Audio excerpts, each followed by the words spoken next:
పెహల్గాం దాడి జరిగి ఇంతకాలం అవుతుంది. ఎలాంటి ప్రతిదాడులు లేవు. సర్జికల్ స్ట్రైక్స్ అంతకన్నా లేవు. దాడులకు పాల్పడ్డ ఒక్క ఉగ్రవాది చావలేదు.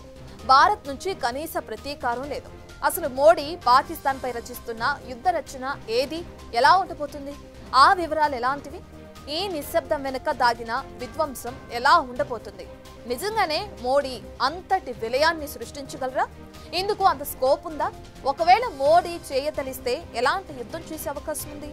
ఇవన్నీ ఎలాగుంటే అసలు భారత్ పాక్ యుద్ధం చుట్టూ అల్లుకుని కనిపిస్తున్న స్థితిగతులు ఎలాంటివి? మనం చేయబోయే యుద్ధం చుట్టూ మోగిన రాబందుల్లాంటి స్థితిగతులు ఎలాంటివి? ఒక పరిశీలన చేద్దాం.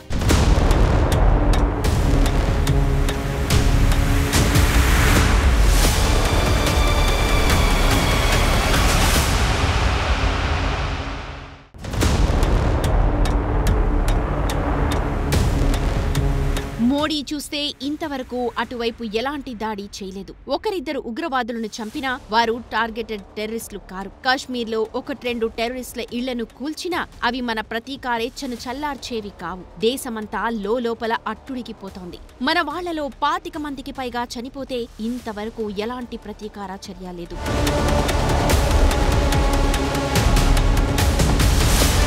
గతంలో ఇలాంటి దాడులు జరిగిన భారత్ వెంటనే అప్రమత్తమయ్యేది. దేశమంతా సంతోషించేలా సర్జికల్ స్ట్రైక్స్ వంటివి జరిగేవి. దీంతో దేశ ప్రజల అసంతృప్త జ్వాలలు చల్లారేవి. ఇవే వద్దంటున్నారు నిపుణులు. 1-2 కాల్పుల ఘటనల ద్వారా మనకొచ్చే లాభం లేదు, వాళ్లకొచ్చే నష్టం లేదు. అంతకు మించి కావాలి. అది శాశ్వత పరిష్కారంలా కనిపించాలి. అలా జరగాలంటే అంత తేలిగ్గా జరిగేది కాదు అని అంటున్నారు.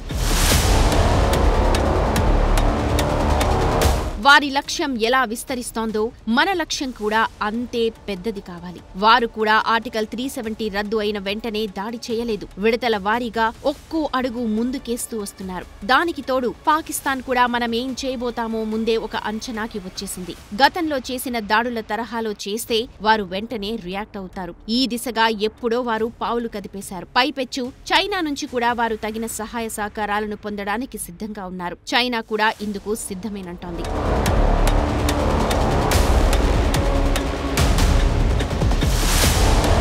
వారికి తెలియకుండా వారికి నష్టం కలిగించాలి. దీపావళి నాడు 4 టపాకాయలు పేల్చి చిచ్చుబుడ్లు కాల్చి ఒక ఈవెంట్ గా ఎలా చేస్తామో ఇది కూడా అలా మార్చొద్దు. ఈవెంచువల్ గా ఒక పథకం ప్రకారం చేసి చూపించాలి. అలా చేయాలంటే ఎంతో సమయం, సంయమనం రెండూ అవసరం. ఇదే ప్రస్తుతం మోడీ ప్లాన్ గా తెలుస్తోంది. అలాగని పెద్ద సమయమేం తీసుకోదలుచుకోలేదు మోడీ. అందుకే అంటోంది మా సమయం పరిమితం, లక్ష్యాలు పెద్దవని చెబుతోంది. ఈసారి పాక్ మాత్రమే కాదు, ప్రపంచమంతా షాక్ అయ్యేలాంటి పథక రచన చేస్తున్నారు మోడీ. ఇదే ఇప్పుడు చర్చనీయాంశంగా మారింది. ఒకవేళ అదే జరిగితే అవి ఎలా ఉంటాయి, వాటి స్వరూప స్వభావాలు ఏ పాటివి అన్న చర్చ సాగుతోంది. 26/11 తర్వాత భారత గడ్డపై జరిగిన అత్యంత దారుణమైన దాడి 22/4 అటాక్. 26 మంది భారత పౌరులు మరణించారు. అది కూడా మతం ద్వారా వేరు చేయబడి ఉగ్రవాదుల చేతిల్లో హతమయ్యారు. దాడికి 3 రోజుల ముందు పాక్ ఆర్మీ చీఫ్ ఆసిమ్ మునీర్ హిందూ భారత్ పై పౌర యుద్ధం చేయాల్సి ఉంది అనడం, పెహల్గాం దాడికి వచ్చిన వారు కూడా సరిగ్గా అలాగే హిందూ ముస్లిం అంటూ వేరు చేసి మరీ చంపడం చూస్తుంటే ఇందులో ఏదో రెచ్చగొట్టే ధోరణి కనిపిస్తోందని అంచనా వేస్తున్నారు. దీంతో ఒక్కొక్కరి రక్తం మరిగిపోతోంది. పెహల్గాం దాడిలో చిందింది కేవలం రక్తం మాత్రమే కాదు, ఒక సిద్ధాంతీకరణ కూడా ఇందులో దాగి ఉంది. దాన్ని డీకోడ్ చేయాలి. ఇదే మోడీ బృందం చేస్తోన్న సునిశిత ఆలోచనగా తెలుస్తోంది. ఒక్క పాకిస్తాన్ మాత్రమే కాదు, భారత్ నుంచి ప్రపంచమంతా కలిసి ఆశిస్తున్నది వేరు. కానీ భారత్ మాత్రం మరో రకంగా చూస్తోందని అంటున్నారు నిపుణులు. ప్రపంచమంతటికీ మొన్న జరిగిన పెహల్గాం దాడులు కేవలం ఉగ్రవాదం కిందకొస్తాయి. కానీ భారత్కి మాత్రం ఇది పూర్తి వ్యక్తిగతం, సరిగ్గా అదే సమయంలో వ్యూహాత్మకం. ఇటు పాక్ నుంచే కాదు, అటు పాశ్చాత్య దేశాల నుంచి ఎదురయ్యే ముప్పుని కూడా పరిగణలోకి తీసుకుంటోంది భారత్.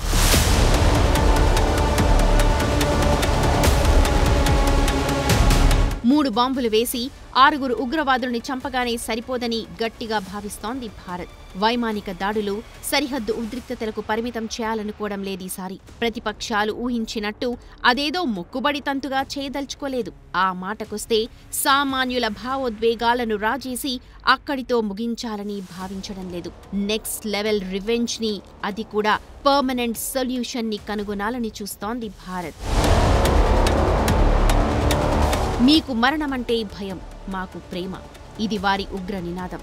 మీది మరణ పిపాస, మాది శాంతి కాముకత్వం అంటూ నిరూపించాలని భావిస్తోంది భారత్. బుల్లెట్ వాడకుండా, రక్తం చిందకుండా కార్యాన్ని చక్కబెట్టాలని చూస్తోంది.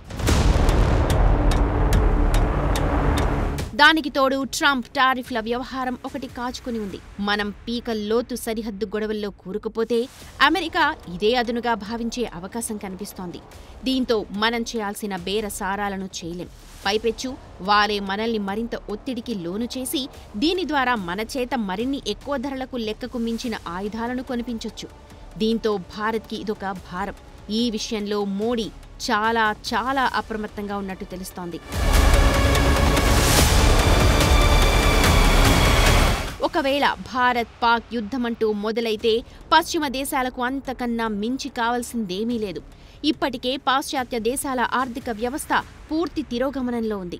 ఉక్రెయిన్ యుద్ధంలో మునిగి తేలుతూ ఉన్నాయి దేశాలు. ఉక్రెయిన్కి రుణాలు ఇస్తూ తలమునకలుగా ఉన్నాయి. ట్రంప్ ఈ యుద్ధం ఎలాగైనా సరే ముగించాలన్న ఆలోచనతో ఉన్నారు. ఒకవేళ భారత్ పాక్ వార్ మొదలైతే ఎలాంటి బేరసారాలు లేకుండా తమ ఆయుధాలను అధిక ధరలకు విక్రయించొచ్చన్న ఆలోచన చేస్తున్నారు. ఇలాంటి ఉచ్చులో పడకూడదని గట్టిగా భావిస్తోంది మోడీ యంత్రాంగం. ఇవన్నీ ఇలా ఉంటే యాపిల్ లాంటి కంపెనీలు చైనా నుంచి భారీగా వలస వెళ్లాలని ట్రై చేస్తూ ఉన్నాయి. అయితే భారత్ మాత్రం ఇలాంటి దేశాలను స్వాగతిస్తోంది. మనం కానీ పీకల్లోతు యుద్ధంలో మునిగి తేలితే అవి భారత్కి రాకుండా ఏ వియత్నాంకో వెళ్లే అవకాశాలు లేకపోలేదు. ఇలాంటి నష్టదాయక యుద్ధాన్ని కొని తెచ్చుకోవడం అవసరమా అన్నది మోడీ ఆలోచనగా తెలుస్తోంది.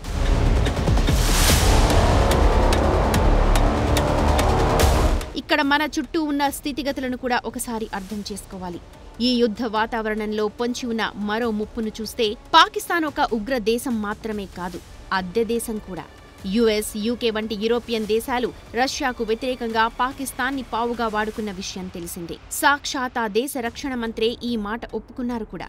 ఈ సమయంలో వారు పాకిస్తాన్కి $100 మిలియన్ ఇచ్చినట్టే ఇచ్చి భారతదేశం నుంచి $1 బిలియన్ ఆయుధాలు కొనేలా చేస్తారు. వారికి భారత్ పాక్ యుద్ధం పైకి కనిపిస్తోన్న అంశం ఉగ్రవాద అంతం.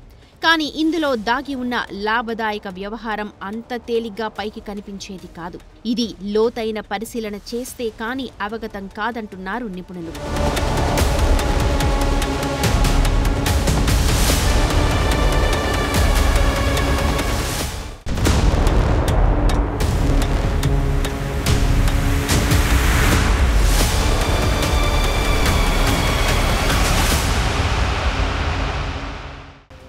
గన్ను కన్నా పెన్ను గొప్పది, రక్తం కన్నా ఇంకు గొప్పది.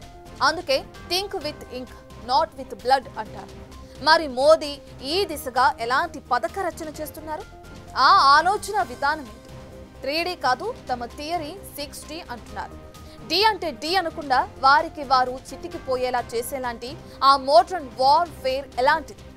ముప్పేట దాడి మాత్రమే కాదు, దాయాది దేశాన్ని షష్ట దిగ్బంధనం చేసేలాంటి ఆ ఎత్తుగడలేవి? వాటి తాలూకు పరిణామ క్రమాలు ఎలా ఉండబోతున్నాయి? ఇవన్నీ అమలయ్యే అవకాశాలెంత?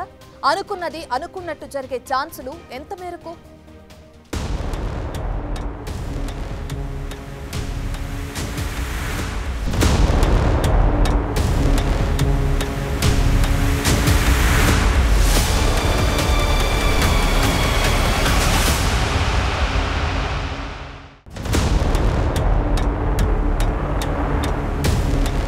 మోదీ 3D కాదు 6D ప్లాన్ వేస్తున్నట్టుగా అంచనా వేస్తున్నారు.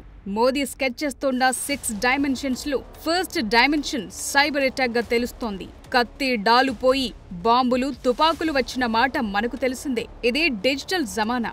ఫిజికల్ అటాక్స్ బదులు మెంటల్ అటాక్స్ చేయడానికి స్కోప్ ఎక్కువ. ఇక్కడ కూర్చుని ఎక్కడో ఉన్న అంశాలను ప్రభావితం చేయొచ్చు. అదెలాగో చూస్తే పాకిస్తాన్లోని విద్యుత్ గ్రిడ్లను చీకటిగా మార్చేయొచ్చు. అంతేకాదు బ్యాంకింగ్ వ్యవస్థలని తారుమారు చేయొచ్చు. ఇక పాక్ కమ్యూనికేషన్ వ్యవస్థనే స్తంభింపచేయొచ్చు.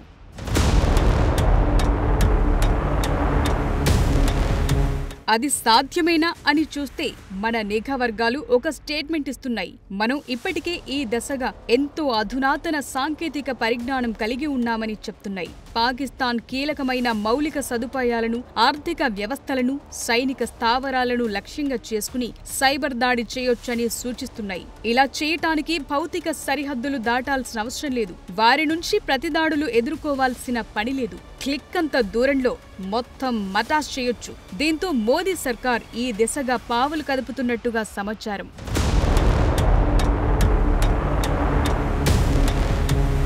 ఇక సెకండ్ డే విషయానికొస్తే అంతరిక్షం. భారత్ ఇప్పటికే అంతరిక్ష పరంగా టాప్ పొజిషన్ లో ఉంది. చంద్రమండలంలో ఏం జరుగుతుందో ముందే పసిగట్టే పొజిషన్ కి చేరింది. అలాంటిది పాకిస్తాన్ లో ఏం జరుగుతుందో మన నిఘా శాటిలైట్లు పసిగట్టలేవా అన్నది మరొక ఆప్షన్ గా తెలుస్తోంది. ప్రస్తుతం మనకున్న అంతరిక్ష సామర్థ్యం చాలు పాకిస్తాన్ ఉగ్ర స్థావరాల్లో ఏం జరుగుతుందో పసిగట్టడానికి. డాకింగ్ ప్రక్రియలో ముందడుగు వేశాం. వచ్చే రోజుల్లో మనదైన అంతరిక్ష కేంద్రాన్ని సైతం ఏర్పాటు చేసుకునే స్థాయిలో ఉన్నాం. అలాంటిది పాకిస్తాన్ ఉగ్రవాద స్థావరాల్లో ఏం జరుగుతోందో చెప్పటం పెద్ద పనేం కాదు. ఈ దిశగా మన అంతరిక్ష సామర్థ్యాన్ని వినియోగించటం మరొక ఎత్తుగడగా తెలుస్తోంది.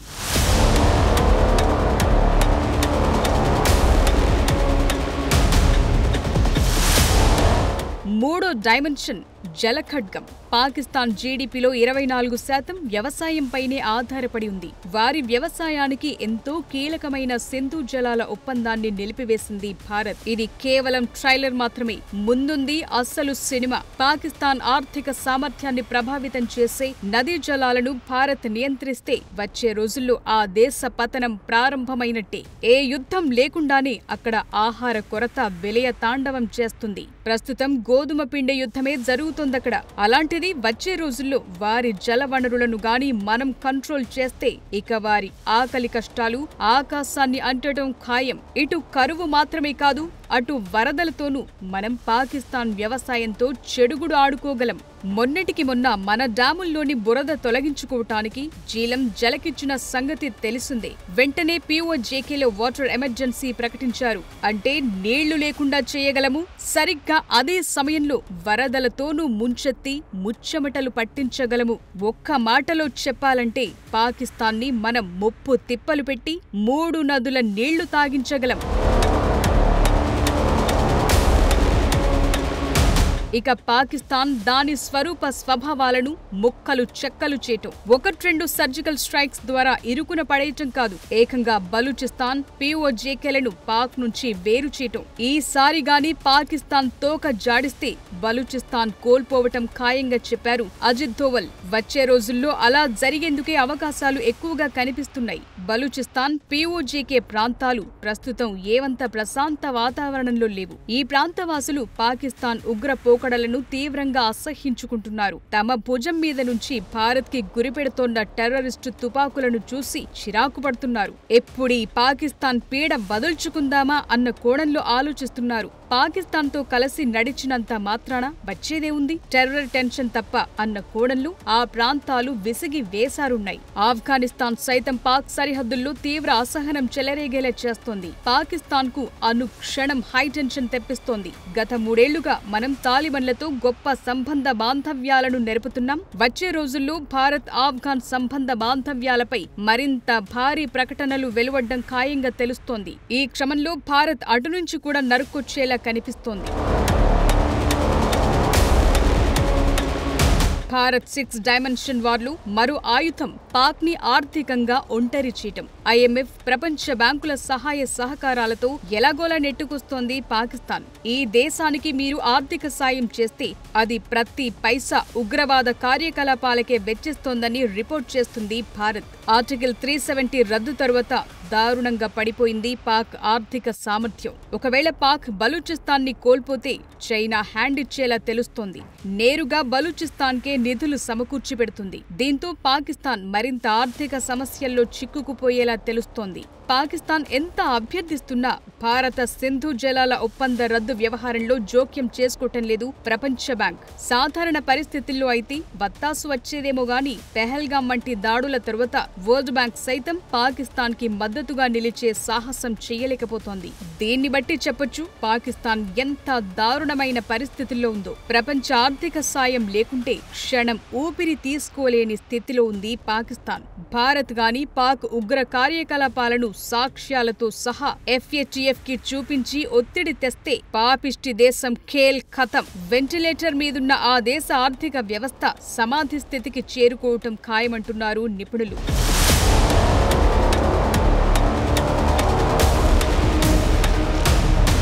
పాకిస్తాన్పై భారత్ సర్జికల్ స్ట్రైక్స్ చేయకపోవచ్చు గాని వచ్చే రోజుల్లో పాక్ ఆర్మీ, ISI, టెర్రర్ గ్రూపుల్లోని వారిపై పర్సనల్ అటాక్స్ చేయటం ఖాయంగా తెలుస్తోంది. ఇప్పటికీ పాక్ ఆర్మీ జనరల్ తమ కుటుంబాలను యూరప్లో గుర్తు తెలియని ప్రాంతాలకు తరలిస్తోన్న వార్తలు వెలుగు చూస్తున్నాయి. అందుకు కారణం భారత్ తమను వెంటాడి మరీ హతమార్చనుందనే నిఘా వర్గాల సమాచారమే వారినిలా చేస్తోందన్న మాట వినిపిస్తోంది.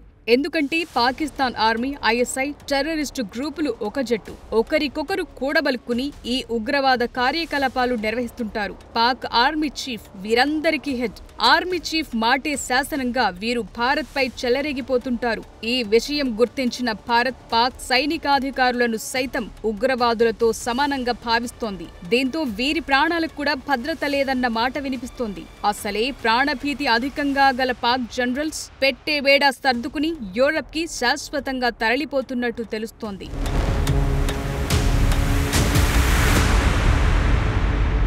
బయోలాజికల్ వార్ కన్నా సైకలాజికల్ వార్ఫేర్ అత్యంత భయానకమైంది.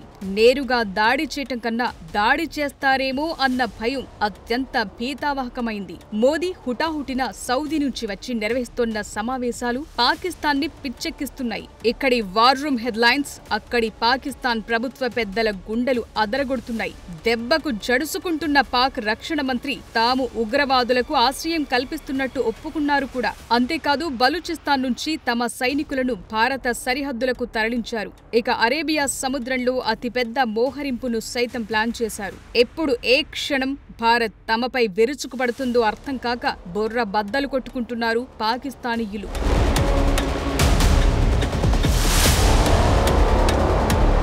ఏ మాట కామాట 21వ శతాబ్దపు బ్రాండెడ్ అటాక్ చేయటానికి సిద్ధపడుతున్నారు భారత ప్రధాని మోదీ.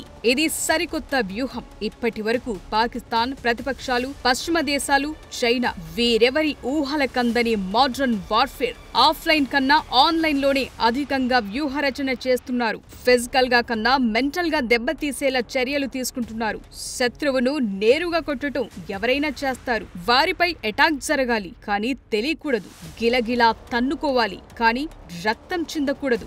బుల్లెట్ దిగాలి కానీ దాని శబ్దం వినిపించకూడదు. కేవలం ఎత్తుగడలతో పరేషాన్ చేయాలి. ఎక్కడ, ఎప్పుడు, ఎలా కొట్టారో తెలియకుండా కొట్టాలి. ప్రత్యర్థి సర్వస్వం భస్మీపటలమైపోవాలి. వచ్చే రోజుల్లో పాకిస్తాన్, దాని స్వరూప స్వభావాలు పూర్తిగా కనుమరుగైపోవాలి. ఉగ్రవాదం పేరెత్తటానికే హడలెత్తిపోవాలి. ఇది మోదీ మార్క్ 6 అంచెల యుద్ధ ప్రణాళికగా తెలుస్తోంది.